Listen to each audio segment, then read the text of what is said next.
तीन major steps होते हैं: प्री प्रोसेसिंग, सोल्यूशन और पोस्ट प्रोसेसिंग। इसमें मैं ज़्यादा टाइम नहीं लूंगा। प्री प्रोसेसिंग में आप ज्योमेट्री बनाते हैं, उसकी मेशिंग करते हैं, बाउंड्री कंडीशन अप्लाई करते हैं और मटेरियल असाइन करते हैं। फिर सोल्यूशन में उसकी सॉल्वर में जाके जो भी ऑप्शन होते हैं ना, उस हिसाब से सेटिंग करते हैं उसकी। वो कोई जम्पशन वगैरह है वो ऐड करते हैं और फिर कंप्यूटेशन करके रिजल्ट आ जाता है। तो रिजल्ट हर दफ़ा कन्वर्ज नहीं होगा, डाइवर्ज भी हो जाता है। अगर कोई आपके पास डाइवर्जन वाला केस आता है तो इसका मतलब ये कि आपके दो जगह प्रॉब्लम हो सकता है, एज पर माई एक्सपीरियंस।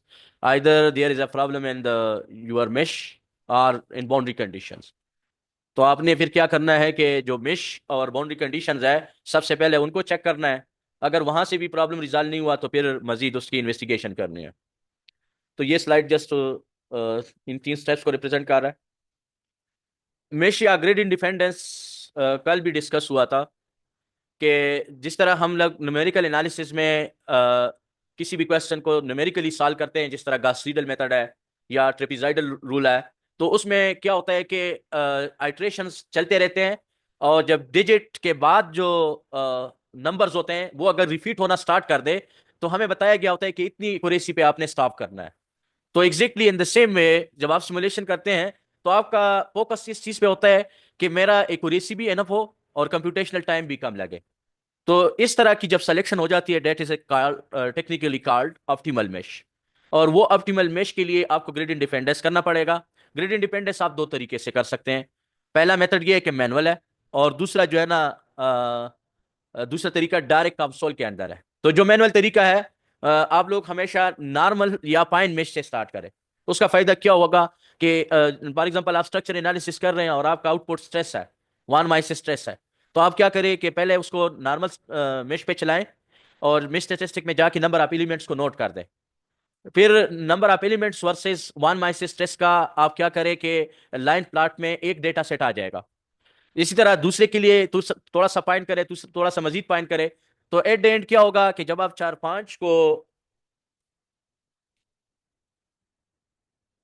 पांच केसेस को आप करेंगे तो उसके बाद आपके पास ये होगा। क्या करूं? चार पांच केसेस जब आप रन कर लेंगे तो कोई ऐसा पॉइंट होना चाहिए जिस पे आप स्टॉप करें। तो जिस तरह मैंने बताया कि एक तो आप सरफेस प्लॉट्स वगैरह लाइन प्लॉट्स देख लेंगे, अगर उसके रिजल्ट बहुत क्लोज हो गए, बहुत उसमें माइनर चेंजेस है, तो आप उस वहां पर स्टॉप कर लेना। लेकिन हमें टेक्निकल पेपर्स और प्रेजेंटेशन में फिर एविडेंस देना होता है। ऑप्टिमल मेश के इमेजेस भी शो करने होते हैं। इवन के जो बड़ा मेश है उसमें कुछ पोर्शन मैग्नीफाई करके भी शो करने पड़ते हैं। और हमें लाइन प्लॉट ड्रा भी करना पड़ता है। तो लाइन प्लॉट कैसे ड्रा करेंगे? वही नंबर ऑफ एलिमेंट्स वर्सेस जो आउटपुट है, उससे आपके पास लाइन प्लॉट बन जाएगा। और जिन वैल्यूज पे वो स्टेबल होगा तो उनमें जो सबसे कम नंबर ऑफ एलिमेंट्स पे आपके पास पॉइंट आ रहा है, इट्स मींस कि आप उसको यूटिलाइज करें। That is the manual approach. Directly built in console में जो अप्रोच है, उसका मैं तरीका आप लोगों को कंसोल ओपन करके बता देता हूं। और फिर वो तरीका ज्यादा रिलायबल है as compared to the manual approach. उसके लिए एक वीडियो भी मिल गई थी मेरे ख्याल से, यहाँ पर मैंने स्लाइड्स के नीचे शो भी किया है। उस वीडियो से भी आप इसको अंडरस्टैंड कर सकते हैं, पर मैंने खुद कल किया है तो वो भी मैं आपको दिखा देता हूँ।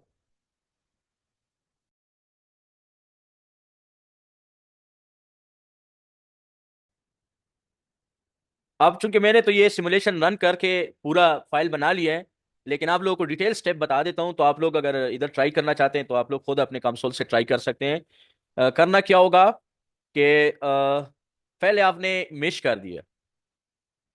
मेश आप लोगों को पता है ना कि यहाँ से ऐड होता है, यहाँ जाके ऐड मेश, या जब आप इनिशियली एंटर हो जाए जीयूआई में तो वहां पर मेश ऑलरेडी ऑप्शन आया होता है।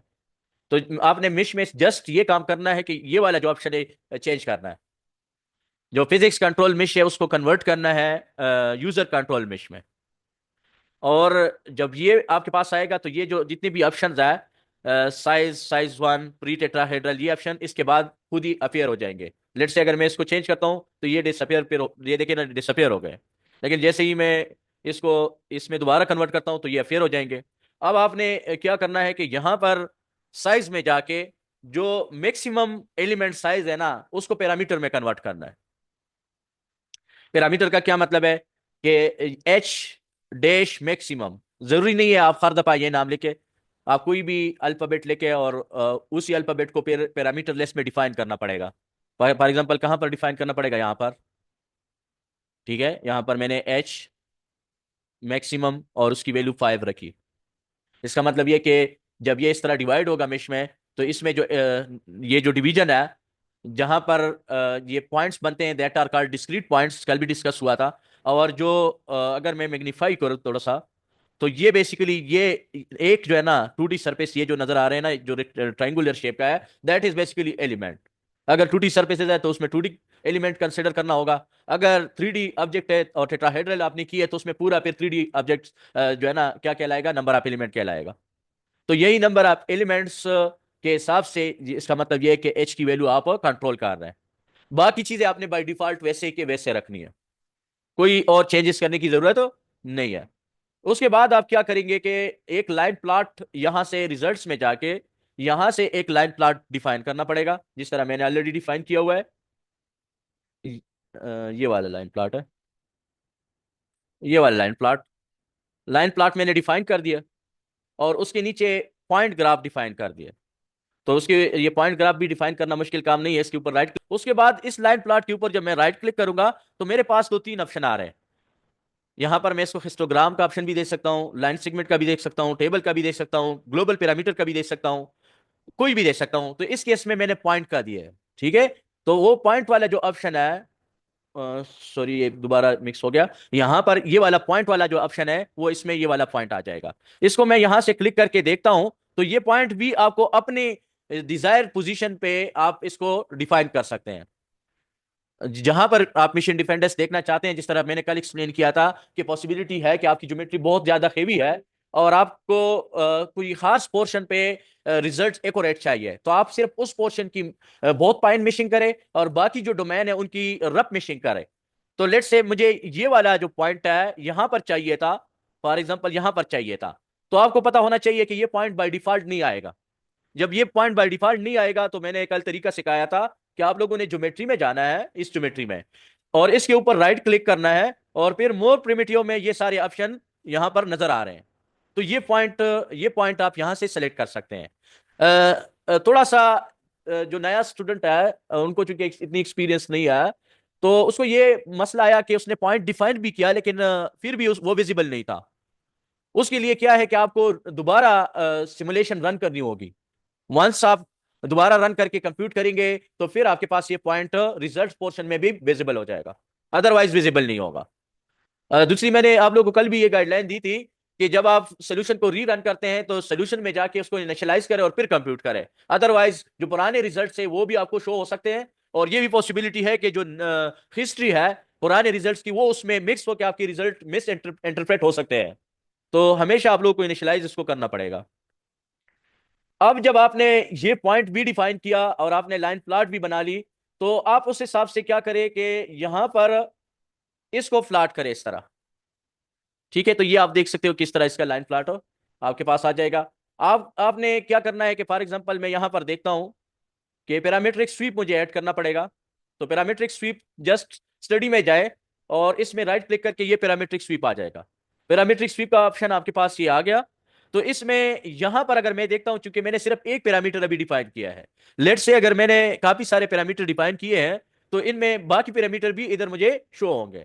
तो जिस पैरामीटर पे भी आप ये पैरामीट्रिक स्वीप लगाना चाहते हैं, तो आप इधर लगाएं, और फिर यहां पर क्या करें कि ये रेंज आप डिफाइन कर सकते हैं। तो देखिए, मैक्सिमम साइज हमने 5 यहां पर रखा, उसमें स्टेप कितना होगा, फिर डिक्रीज हो रहा है, इंक्रीज हो रहा है, इट्स अप टू यू। तो ये फिर बाकी चीजें एक्सपीरियंस के साथ होगी। और जो वीडियो मैंने साथ अटैच की है, इस पे अभी एक पीएचडी स्टूडेंट आप लोगों के सामने बैठी है, इसने ट्राई भी किया है, तो इसके रिजल्ट पब्लिश पेपर के साथ ऑलमोस्ट उसी ट्रेंड में आ गए।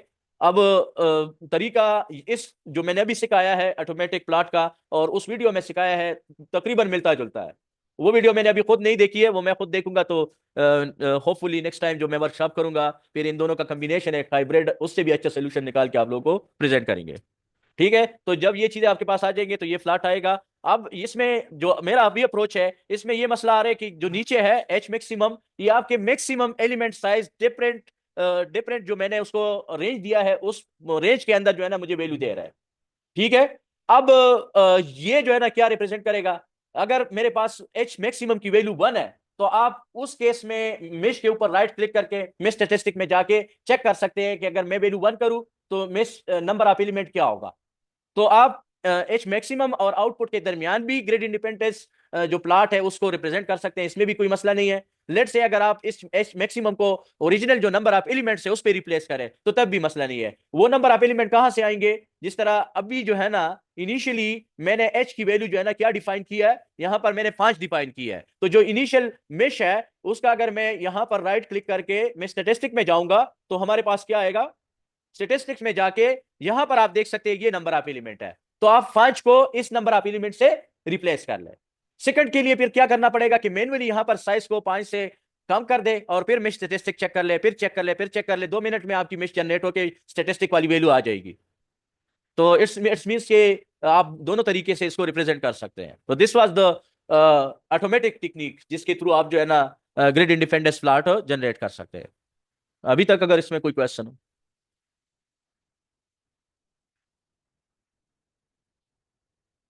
तो आज के लिए एक और केस स्टडी करते हैं, यही जो केस मैंने कल स्टडी किया था।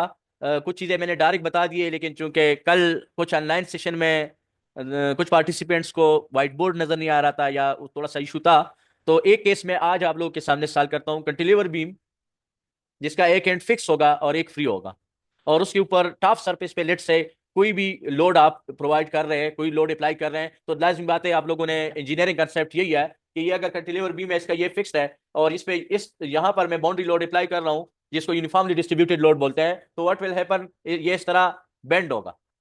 और बेंड होके फिर क्या होगा कि इसके रिजल्ट्स वगैरह हम वन माई स्ट्रेसेस, डिफ्लेक्शन, डिफॉर्मेशन, ये सारी चीजें इसके देख सकते हैं।